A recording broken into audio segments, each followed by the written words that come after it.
नमस्कार दोस्तों। आर्थिक समीक्षा अभी प्रस्तुत की गई है। आर्थिक समीक्षा का सार मैं आपके सामने डिस्कस करने जा रहा हूं। और ये जो आर्थिक समीक्षा का सार है, यहाँ से प्रश्न जो बनेंगे साथ साथ में मैं वो डिस्कस करूंगा। कुछ कॉन्सेप्ट वो साथ में जब आप दोनों पढ़ लेंगे तो फैक्ट और कॉन्सेप्ट मिलाकर जो प्रश्न पूछे जाएंगे वो आपके तैयार हो जाएंगे। आर्थिक समीक्षा 2020-21। मैं सबसे पहले आपको बताना चाहता हूं कि बजट जो होता है वो आगामी वर्ष के लिए होता है, और जो आर्थिक समीक्षा होती है, आर्थिक समीक्षा हमेशा जो बीता हुआ वर्ष होता है उसके लिए होती है। 2020 से 21 की आर्थिक समीक्षा आपके सामने प्रस्तुत की जा रही है, और जो बजट प्रस्तुत किया जाएगा वो 2021 से 22 के बीच का बजट प्रस्तुत किया जाएगा। वित्त वर्ष 2021-22 के बारे में बात तो इसमें की जाएगी, लेकिन 2020-21 के आधार पर की जाएगी। अब इसमें जो महत्वपूर्ण बातें हैं वो हम डिस्कस करने जा रहे हैं, जहां से प्रश्न बन सकते हैं। इस आर्थिक समीक्षा में जो महत्वपूर्ण बातें कही गई हैं उसमें एक बात कही गई है कि भारत की वास्तविक जीडीपी वृद्धि दर 11% और सांकेतिक वृद्धि दर 15.4% रहेगी, जो देश की आजादी के बाद सर्वाधिक है। जब से भारत आजाद हुआ है अभी तक इतनी वृद्धि दर नहीं रही है, जो अब की बार रहेगी 2021-22 में। भारत और पूरा विश्व कोविड 19 के प्रकोप में अभी चल रहा है और बाहर निकलने की कोशिश कर रहा है। भारत का जो टीकाकरण अभियान है वो पूरे विश्व में सबसे बड़ा टीकाकरण अभियान है, और व्यापक टीकाकरण अभियान सेवा क्षेत्र में तेजी से बढ़ोतरी और उपभोग और निवेश में जो त्वरित वृद्धि हो रही है, इस कारण से आर्थिक समीक्षा कह रही है कि वी आकार में आर्थिक विकास होगा। अब ये जो वी शेप आर्थिक विकास है, इसका मतलब मैं आपको 5 सेकंड में समझा दे रहा हूं। जैसे पहले आर्थिक विकास था, लेकिन बीच में लॉकडाउन के दौरान ये बिल्कुल डाउन हो गया, तो बॉटम में पहुंच गया। अब फिर से जब ये प्रयास किए गए टीकाकरण और अनलॉक कर दिया गया, उपभोग और निवेश में त्वरित वृद्धि हुई, तो ये फिर से बढ़कर ऊपर जाएगा। इसको कहते हैं वी शेप आर्थिक वृद्धि, यानी कि आर्थिक विकास जो होगा ये वी शेप में होगा। तो आपसे कभी पूछा जाए वी शेप का मतलब क्या है तो आप समझा पाएंगे। अभी तक के जो आंकड़े मिल रहे हैं, जो भी हमारे पास ई व्हील्स हैं, रेल भाड़ा है, जीएसटी संग्रह है, ये सब सिद्ध कर रहे हैं कि आगे ये वी आकार में आर्थिक प्रगति संभव हो पाएगी। आईएमएफ भी ऐसा ही कुछ कह रहा है। आईएमएफ कह रहा है कि भारत अगले 2 वर्षों में, आगामी जो 2 वर्ष आने वाले हैं, विश्व भर में सबसे तेजी से बढ़ने वाली इकोनॉमी होगा, विश्व भर में, पूरे विश्व में। और ये बहुत गौरव की बात है भारत के लिए। और इसका कारण अभी आगे स्पष्ट भी हो जाएगा। भारत का जो कृषि क्षेत्र है वो इसको संभाले हुए है, और वो इसका कारण है कि भारत को इस स्तर पर ले जा पाएगा, क्योंकि वो रीढ़ की हड्डी की तरह काम कर रहा है। 2020-21 में भारत की जीडीपी वृद्धि दर माइनस में पहुंच गई है, -7.7% रहने का अनुमान है। लेकिन आगे जो 21-22 आएगा उसमें ये अच्छी हो जाएगी। भारत में जो कृषि क्षेत्र की वृद्धि दर है वो 3.4% होगी, लेकिन उद्योग और सेवा क्षेत्र में अगर देखा जाए तो ये निगेटिव में जा रही है, -9.6% ये रही है उद्योग की, और सेवा क्षेत्र की रही है -8.8%। तो कृषि क्षेत्र पॉजिटिव जा रहा है, और कृषि क्षेत्र अगर पॉजिटिव न जाता तो भारत की स्थिति बहुत खराब हो जाती। भारत में चालू खाता अधिशेष वित्त वर्ष 2021 में जीडीपी का 2% रहेगा, जो 17 वर्षों के बाद ऐतिहासिक उच्चतम स्तर पर है। तो ये बिल्कुल पॉइंट आपको रटे रहना है कि चालू खाता अधिशेष वित्त वर्ष 2021 में कितना रहेगा, 2% रहेगा, जो अभी तक का सबसे उच्चतम स्तर है। पूरे 17 वर्षों में अभी तक का पूरा उच्चतम स्तर प्राप्त कर रहा है। और देश में शुद्ध एफपीआई प्रवाह नवंबर 2020 में 9.8 अरब डॉलर के सर्वकालिक मासिक स्तर पर रहा है। एफपीआई आप जान रहे होंगे, फॉरेन पोर्टफोलियो इन्वेस्टमेंट। जो फॉरेन निवेश होते हैं, फॉरेन इन्वेस्टमेंट होते हैं, उसमें एक एफडीआई होता है, यानी कि फॉरेन डायरेक्ट इन्वेस्टमेंट, प्रत्यक्ष, और दूसरा होता है एफपीआई पोर्टफोलियो। तो इसमें आपको मैं ये बताना चाहता हूं कि जो पोर्टफोलियो होता है, इसमें जो प्रबंधन है या जो भी फैसले होते हैं उससे कोई मतलब नहीं होता। पैसा लगा दिया और बाकी किसी चीज से मतलब नहीं है, मुनाफा होगा तो उसमें उनकी हिस्सेदारी रहेगी। भाई इतना समझ लीजिए, बाकी किसी क्लास में मैं इसको बता दूंगा, डेली 30 में मैं बता दूंगा। तो नवंबर 2020 में ये 9.8 अरब डॉलर के सर्वकालिक मासिक स्तर पर ये रहा है। तो ये भी पॉजिटिव साइन है। और 2019-20 की विकास दर की तुलना में वास्तविक जीडीपी में 2.4% की वृद्धि दर्ज होगी, जिसका मतलब यही है कि अर्थव्यवस्था 2 वर्षों में ही महामारी पूर्व स्तर पर पहुंचने के साथ साथ इससे भी आगे निकल जाएगी। एक तरफ महामारी का दर्द झेल रहा है भारत, और दूसरी तरफ क्या होगा कि ये जल्द ही महामारी के पूर्व की जो स्थिति थी उससे भी बेहतर हो जाएगा। भारत की जो वास्तविक जीडीपी वृद्धि दर है वित्त वर्ष 21-22 में 11.5% और वित्त वर्ष 22-23 में 6.8% रहेगी। अब ये इंपॉर्टेंट फैक्ट है जो आपसे सीधा पूछा जा सकता है कि भारत की वास्तविक जीडीपी वृद्धि दर वित्त वर्ष 21-22 में कितनी, 11.5% और 22-23 में 6.8। तो एक चीज ये ध्यान रखिएगा, 21-22 में एकदम से तो ये बढ़ेगा लेकिन ये कंटिन्यू नहीं रहेगा, फिर इसमें डाउन होगा, और ये डाउन होके कितना आ जाएगा, लगभग ये हाफ तो नहीं लेकिन हाफ से ज्यादा 6.8 हो जाएगा। 11.5 से ये सीधा 6.8 पर आ जाएगा। इसी चीज को इसमें भारतीय अर्थव्यवस्था पर एक नजर डालने के लिए ये चार्ट आप देख सकते हैं। इसमें देखिए 2017-18, 18-19, 19-20 और 20-21 की तुलना की गई है। 19-20 में राजकोषीय घाटा 4.6 था और 20-21 में 3.5 ये हो जाएगा। तो ये 2 सालों के आंकड़े, यानी कि इस साल का और इसके पीछे का याद रखिएगा। और यहाँ पर जीडीपी वृद्धि दर देखें तो 20-21 ये पूरा जो काल है जो अभी चल रहा है, ये समय चल रहा है, इसमें माइनस में देखिए पहुंच गया है -7.7, लेकिन ये 21-22 में ये 11% को क्रॉस कर जाएगा। चालू खाता शेष में अगर हम बात करें तो 2019-20 में देखिए माइनस में चला गया था, ठीक है, पहले भी ये माइनस में है, लेकिन ये 20-21 में ये क्या होगा, ये बढ़ गया, 3.1% आपको मिल जाएगा ये। और विदेशी मुद्रा भंडार बिलियन डॉलर में लिखा हुआ है, और 2020-21 में देखिए ये बढ़कर सबसे ज्यादा। तो ये सारी चीजें बढ़ रही हैं और ये बहुत पॉजिटिव संकेत है। कृषि और संबद्ध क्षेत्र की अगर हम बात करें तो मूलभूत कीमतों पर सकल मूल्य वृद्धि प्रतिशत में देखें तो 17-18 में तो ये 5.9 थी, लेकिन इस समय बाद में 18-19 में 2.4, फिर ये बढ़ी थी 4, और इस समय जो देखा जाए तो 3.4% है। ठीक है, तो ये याद रखना है 3.4, और यही 3.4 है जो हमारी बदहाली न होने का कारण है, नहीं तो हमारी स्थिति और खराब हो जाती। औद्योगिक क्षेत्र में ये नकारात्मक है और सेवा क्षेत्र में भी ये नकारात्मक है। कृषि क्षेत्र ही संभाले हुए है। आगे हम बात करते हैं, जैसा कि अनुमान लगाया गया था कि लॉकडाउन के कारण प्रथम तिमाही में जीडीपी में माइनस में 23.9% की भारी गिरावट दर्ज की गई, वहीं बाद में क्या होगा, वी आकार में वृद्धि होगी, और ये निरंतर अच्छी बढ़ोतरी देखने को मिल रही है। वी आकार आपको समझ में आ गया है, पहले तो ये निगेटिव में, और अब क्या होगा, ये बढ़ोतरी, अच्छी बढ़ोतरी देखने को मिलेगी। और ये प्रोसेस जो चालू हुआ, ये जुलाई माह से ही ये वी आकार में आर्थिक बेहतरी निरंतर चालू हो चुकी है। ऐसा नहीं है कि ये जनवरी से चालू होगा, अभी इंजेक्शन लगना चालू हुआ है, टीकाकरण चालू हुआ है तब से चालू होगा, क्योंकि ये तो एक अलग उपाय है। बाकी अनलॉक जैसे चालू हुआ, अनलॉक चालू होने से ही ये चीजें चालू हो गई हैं। प्रथम तिमाही में भारी गिरावट के बाद दूसरी तिमाही में जीडीपी में दर्ज की गई अपेक्षाकृत कम गिरावट। मान लीजिए कि पहले आप कर्जा थे 10,000 रुपए, और अगली जब तिमाही आई तो आप कर्जा अब आपके ऊपर 5,000 रह गया, तो अब आपकी स्थिति अच्छी मानी जाएगी। पहले गिरावट ज्यादा हुई थी, बाद में गिरावट कम हुई, तो वही कम गिरावट ही गेन माना जाएगा। समझ रहे हैं, तो वहीं से ये स्टार्ट हो गया था, जुलाई माह से ये स्टार्ट हो गया था। वाणिज्यिक प्रपत्रों की संख्या में तेज वृद्धि, यील्ड में कमी आने और एमएसएमई को मिले कर्जों में उल्लेखनीय वृद्धि, ये सब प्रयास सरकारों ने किया है। और मतलब वो चाहे केंद्र सरकार हो और चाहे वो आपकी राज्य सरकारें हो, सब अलग अलग स्तर पे प्रयास कर रही है और उसका समग्र प्रभाव पड़ता है। और इन चीजों से हमको ये पता चलता है कि विभिन्न उद्यमों को अपना अस्तित्व बनाए रखने और विकसित होने के लिए व्यापक मात्रा में कर्ज मिल रहे हैं।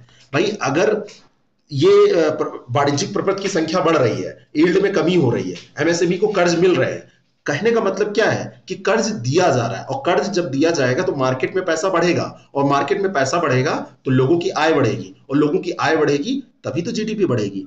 अगर लोगों की आय नहीं बढ़ेगी तो कैसे क्या हो पाएगा। तो इन सब कारण से ही ये वी शेप में वृद्धि संभव है। कृषि क्षेत्र की बदौलत वर्ष 2020-21 में भारतीय अर्थव्यवस्था को कोविड-19 महामारी से लगे तेज झटके के असर काफी कम हो जाएंगे। बहुत तेजी से बदहाल किया कोविड-19 महामारी ने भारत को ही नहीं वरन पूरे विश्व को, लेकिन 2020-21 में हम इतनी बदहाली की स्थिति में नहीं पहुंच पाए जितना कई अन्य देश पहुंच गए हैं। और उसका कारण है कि हमारा जो एग्रीकल्चर क्षेत्र है वो बहुत स्ट्रांग है, और यही एग्रीकल्चर क्षेत्र हमको इस बदहाली से बचा रहा है। कृषि क्षेत्र की वृद्धि दर पहली तिमाही के साथ साथ दूसरी तिमाही में भी बढ़ रही है, 3.4% ये रहा है। और सरकार द्वारा लागू किए गए जो बहुत सारे सुधार हैं, उन्हीं के कारण ये संभव हो पाया है। वित्त वर्ष के दौरान औद्योगिक उत्पादन में वी आकार में बेहतरी देखने को मिली है। विनिर्माण क्षेत्र ने फिर से रफ्तार पकड़ ली है और इसी तरह औद्योगिक मूल्य और उत्पादन फिर से सामान्य होने लगा है। अब जैसे भारत का सेवा क्षेत्र महामारी के दौरान गिरावट दर्ज कर रहा था, गिरावट दर्शाने के बाद फिर से अब बेहतरी के मार्ग पर आगे बढ़ रहा है। तो गिरावट क्यों दर्ज कर रहा था? गिरावट इसलिए दर्ज कर रहा था कि सब कुछ बंद, और सब कुछ बंद होने के कारण जब डिमांड ही नहीं रह जाएगी तो सप्लाई कहां से होगी, और जब सप्लाई नहीं होगी तो जाहिर सी बात है कि उसमें ग्रोथ नहीं हो पाएगा। लेकिन जब सारी स्थितियां सही हुई, जुलाई से ये क्रम चालू हुआ, तो ये सारी स्थिति फिर से कवर होने लगी और भारत बी आकार में बेहतरी करने की राह में चल पड़ा। जोखिम न उठाने की प्रवृत्ति और कर्जों की घटती मांग के कारण 2020-21 में बैंक कर्जों का स्तर निम्न था। भाई सब कुछ गड़बड़ चल रहा था, कह रहे थे, लोगों कहते पाया गया कि यार सब कुछ तो बेकार हो गया, सब ठंडे बस्ते में चला गया, बिजनेस डूब गया। अब जिसका बिजनेस पहले से डूबा है तो वो कर्जा कहां से लेगा, और अगर कर्जा नहीं लेगा तो उसका कारण क्या है? कारण यह है कि वो जोखिम उठाने की हिम्मत नहीं कर पा रहा है, और जोखिम अगर वो उठाएगा नहीं, कर्जा लेगा नहीं, तो बैंक कर्जे का जो स्तर होगा वो निम्न रहेगा। लेकिन धीरे धीरे क्या हुआ, धीरे धीरे लोगों में हिम्मत आई, अनलॉक हुआ, लोगों ने देखा कि अब लोग आ रहे हैं, तो उन्होंने अपना जो भी उनका व्यापार था, जो भी उनका व्यवसाय था, उसको धीरे धीरे बढ़ाना चालू किया। कृषि और संबंधित गतिविधियों के लिए भी कर्ज देने चालू किए गए, और इसके कारण से अक्टूबर 2019 का जो 7.1% का स्तर था, अक्टूबर 2020 से तुलना करें तो 7.4% के स्तर पर वो पहुंच गया। यानी कि 19 में कोई महामारी नहीं आई थी, उससे भी आगे 2020 में ये निकल गया, क्योंकि जोखिम लेने की प्रवृत्ति लोगों में बढ़ गई।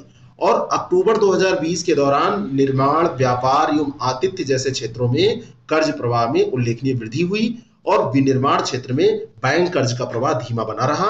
सेवा क्षेत्र का कर्ज प्रवाह अक्टूबर 2019 में 6.5% था, लेकिन अक्टूबर 2020 में 9.5% हो गया। और इस तरीके से क्या हुआ, इस तरीके से अब धीरे धीरे हर तरफ से जब ग्रोथ होने लगी, और ग्रोथ होते होते अब भारत की जो स्थिति हो रही है वो वी शेप में आ रही है। अब जैसे इस ग्राफ में आप देख सकते हैं, ये जो पिक्चर है, ये सारा पीडीएफ आपको मिलेगा, उसमें ये फोटो भी आपको मिल जाएगी, तो आप समझ सकते हैं। 2017-18 में और 2018-19, 19-20, 2020-21 और 21-22 ये सब दिया हुआ है जीडीपी वृद्धि दर। तो 2017-18 कभी कभी तुलनात्मक तौर पर ऐसे प्रश्न पूछे जाते हैं, तो 17-18 में ये 7% था, 18-19 में 6.1% यानी 6.1%, 19-20 में 4.2%, बहुत ही देखिए कम हो गया था जीडीपी ग्रोथ रेट। और फिर 20-21 में ये माइनस में पहुंच गया, लेकिन फिर वही बात हो रही है कि जो 11 को क्रॉस करेगा, 11.5% की बात हो रही है, तो ये 11 क्रॉस कर जाएगा 21-22 में। तो भारत अपना ऐसी मुश्किल घड़ी में भी ग्रोथ रेट हासिल कर पा रहा है। ये अनुमानित है, लेकिन ऐसा होगा। भाई अनुमान कोई एक दो लोग तो लगा नहीं रहे, ये बहुत बड़ी बड़ी संस्थाएं लगा रही हैं। ये मेरा कहना नहीं है, ये आईएमएफ का कहना है, हमारे थिंक टैंक का कहना है। खाद्य पदार्थों की बढ़ती कीमतों के कारण वर्ष 2020 में महंगाई उच्च स्तर पर बनी रही। 2020 में आप ध्यान करिए, जब लॉकडाउन चल रहा था, लॉकडाउन के बाद में जब थोड़ा सा अनलॉक हुआ, तो उस अनलॉक के समय बहुत ज्यादा महंगाई बढ़ गई थी। और आप देखेंगे नवंबर के स्तर में, जब नवंबर आप देखेंगे तो नवंबर में 6.9% ये महंगाई थी, जबकि हमारे यहाँ का जो टारगेट है, लक्षित रेंज है, उस रेंज की अगर हम बात करें तो इस रेंज में 4+-2 की बात की जाती है, यानी कि 4 से 2 कम या 2 ज्यादा की बात की जाती है।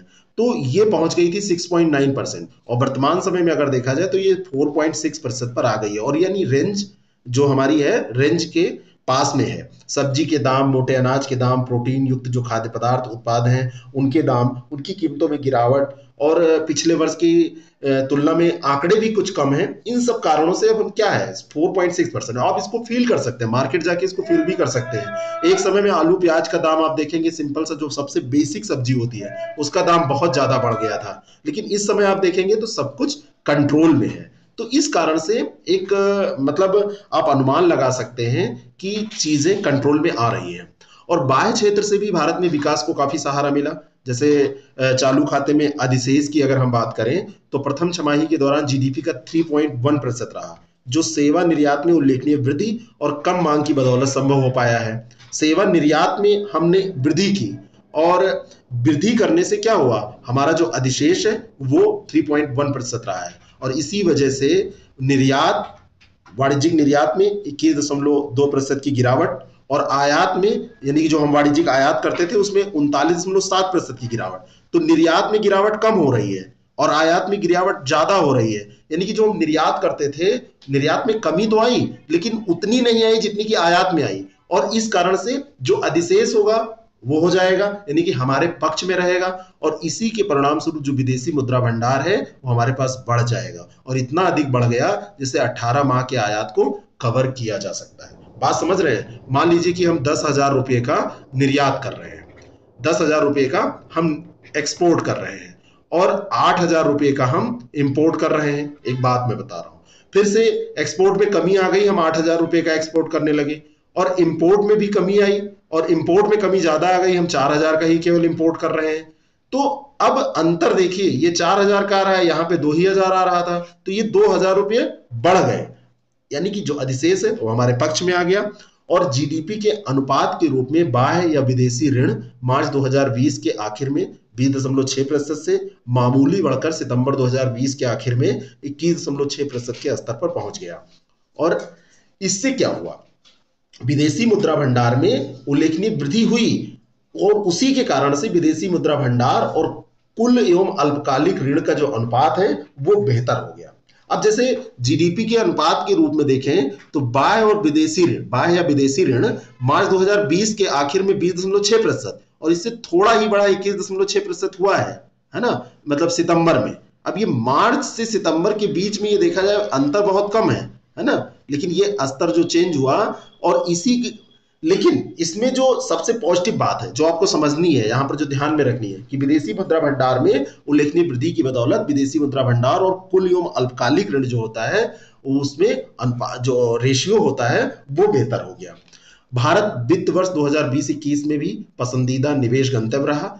जैसे आप लिस्ट पढ़ते हैं कि सबसे ज्यादा निवेश कहाँ हुआ, तो भारत का इसमें अच्छा खासा स्थान रहा, और जो वैश्विक निवेश को शेयरों में लगाने और उभरती अर्थव्यवस्थाओं में तेजी से बेहतरी आने की संभावनाओं के मद्देनजर संभव हो पाया। भारत ने अपना इंफ्रास्ट्रक्चर सुधारा है, सिंगल विंडो सिस्टम जो बनाया है, और एफपीआई प्रवाह नवंबर 2020 में 9.8 अरब डॉलर के सर्वकालिक मासिक उच्चतम स्तर पर पहुंच गया। अभी पीछे भी हमने डिस्कस किया था, यानी कि अभी तक जितना भी निवेश होता था उसमें सबसे ज्यादा निवेश भारत में हुआ, और भारत वर्ष 2020 में विभिन्न उभरते बाजारों में एकमात्र ऐसा देश रहा जहां इक्विटी में एफआईआई का प्रवाह हुआ है। और ये इंपॉर्टेंट है, ये लाइन बहुत इंपॉर्टेंट है। और ये सब हुआ कैसे, राजकोषीय प्रोत्साहन पैकेज, अनुकूल यील्ड, ये सब जो सुविधाएं हमारे यहाँ धीरे धीरे बढ़ रही है ना, इस कारण से ऐसा हुआ, और अमेरिकी डॉलर कमजोर हुआ। तो इन सब कारणों के सम्मिलित प्रभाव से ये संभव हो पाया। अब एक देखिए यहाँ पर खेल आपको और किसी को समझ में नहीं आ रहा है, आपको भी नहीं समझ में आएगा, कि एक तरफ हमारी पूरी मार्केट धराशायी थी, लेकिन सेंसेक्स और निफ्टी क्या कर रहे थे, छलांग मार रहे थे, 100% के स्तर को पार कर रहे थे। अक्टूबर 2010 में देखा जाए तो पहली बार 100% के स्तर को पार कर गए। अब वित्तीय बाजार और वास्तविक क्षेत्र में कोई सामंजस्य है या नहीं है, इस पर चिंता जताई जा रही है। एक तरफ मार्केट धराशायी है जो रियल मार्केट है, जहां पे लोग परचेजिंग करते हैं, और दूसरा जो शेयर मार्केट है वो उछाल मार रहा है। मतलब क्या है, तो ये समस्या है, तो इसको थोड़ा सा मतलब चिंताजनक स्थिति है। वित्त वर्ष की दूसरी छमाही में निर्यात में 5.8% और आयात में 11.3% की गिरावट होने की संभावना है, और भारत में चालू खाते में अधिशेष वित्त वर्ष 2021 में जीडीपी का 2% रहने की संभावना है, जो 17 वर्षों के बाद ऐतिहासिक उच्चतम स्तर पर होगा। पहले भी हमने अभी डिस्कस किया है। और आपूर्ति से जुड़ी स्थिति की अगर हम बात करें तो सकल मूल्य वर्धित की वृद्धि दर वित्त वर्ष 2020-21 में ये माइनस में थी, 7.2% रहने की मतलब संभावना है, ये माइनस में ही रहेगी क्योंकि 20-21 की बात हो रही है। लेकिन 19-20 में देखा जाए तो ये 3.9% थी। और कोविड-19 महामारी के कारण वित्त वर्ष 2020-21 में भारतीय अर्थव्यवस्था को झटका लगा, लेकिन कृषि क्षेत्र की बदौलत ये थोड़ा सा झटका बहुत ज्यादा नहीं लग पाया, और इस समय ये 3.4% पर रहने की आशा है। बार बार हमने इसको देखा है। लेकिन सेवा और उद्योग क्षेत्र देखें तो ये नेगेटिव में रहे, 9.6% ये उद्योग क्षेत्र रहा है और सेवा क्षेत्र में वृद्धि माइनस में रही है 8.8%। आर्थिक समीक्षा ये भी कहती है कि वर्ष 2020 के दौरान जहां एक ओर कोविड-19 महामारी ने व्यापक कहर ढाया, वहीं दूसरी ओर वैश्विक स्तर पर आर्थिक सुस्ती गहरा जाने की आशंका है, जो वैश्विक वित्तीय संकट के बाद सर्वाधिक गंभीर स्थिति को दर्शाती है। और ऐसी स्थिति में भी भारत अपने दमखम से अपना परचम लहरा रहा है, ये हमारे लिए गौरव की बात है। भारत ने अनावश्यक वस्तुओं के उपभोग पर बहुमूल्य राजकोषीय संसाधन बर्बाद नहीं किया। भारत ने जब देखा कि ऐसी स्थिति आ रही है तो उसने लॉकडाउन लगाया, और लॉकडाउन भारत में शुरुआती दौर में ही 100 केस भी नहीं पूरे हुए थे तो लॉकडाउन का घंटा यहाँ पे बज गया था। यानी कि सारे जो संसाधन थे हमारे, उनको रखा गया भविष्य के लिए। कोई खाना पीना नहीं बंद कर देगा, लेकिन तब भी हम बचत कर सकते हैं। और हमारे यहाँ जो नीतियां बनाई गई, नीति में सभी आवश्यक वस्तुओं को सुनिश्चित करने पर फोकस किया गया। हमने अपना तो काम किया ही, दूसरों की भी मदद की। समाज के कमजोर जो तबके हैं उनको प्रत्यक्ष लाभ हस्तांतरण किया गया और 80.96 करोड़ लाभार्थियों को लक्षित करके विश्व में सबसे बड़ा खाद्य सब्सिडी कार्यक्रम भी चलाया गया। लोगों के खाते में भी पैसे भेजे गए, जो किसान थे, गरीब थे, उनके खाते में। और खाद्य सब्सिडी कार्यक्रम जो है ये विश्व का सबसे बड़ा चलाया भारत ने। भारत ने संकटग्रस्त सेक्टरों को आवश्यक राहत प्रदान करने के लिए आपातकालीन ऋण गारंटी योजना शुरू की, जिससे विभिन्न कंपनियों को अपने यहाँ रोजगार को बनाए रखने और अपनी देनदारियों की अदायगी में मदद मिल सके। सबको छूट दी गई थी ना, रिलैक्सेशन दिया गया था कि आप अभी मत दीजिए, अगर आप कर्ज हैं तो आप थोड़ा सा उसको आगे बढ़ा सकते हैं, है ना। और उसकी सब सुविधा दी गई और राहत प्रदान की गई। आपातकालीन ऋण गारंटी योजना दी गई कि आप ऋण भी ले सके। ऋण गारंटी, आपातकाल ऋण गारंटी योजना का मतलब क्या है कि आप जो काम कर रहे हैं वो करें, और उस काम को करने से क्या होगा, एक कंपनी में मान लीजिए कि 5 लोग या 5,000 लोग, जैसी भी कंपनी है छोटी बड़ी, उसमें काम कर रहे हैं, तो सबके जीवन का सवाल हो जाता है ना कि अगर उनकी नौकरी जाएगी तो समस्या हो जाएगी। तो ये पूरा एक आर्थिक समीक्षा का सार रहा। फिर इसमें हम ऑब्जेक्टिव भी कर लेंगे, एमसीक्यूज भी कर लेंगे, लेकिन आपको इसको पढ़ लेना चाहिए। इसका पीडीएफ डाउनलोड करने के लिए नीचे टेलीग्राम लिंक दिया है, उसको आप ज्वाइन कर लीजिए, वहां पे टेलीग्राम पर ये पीडीएफ मिल जाएगा। Thank you very much, all the best.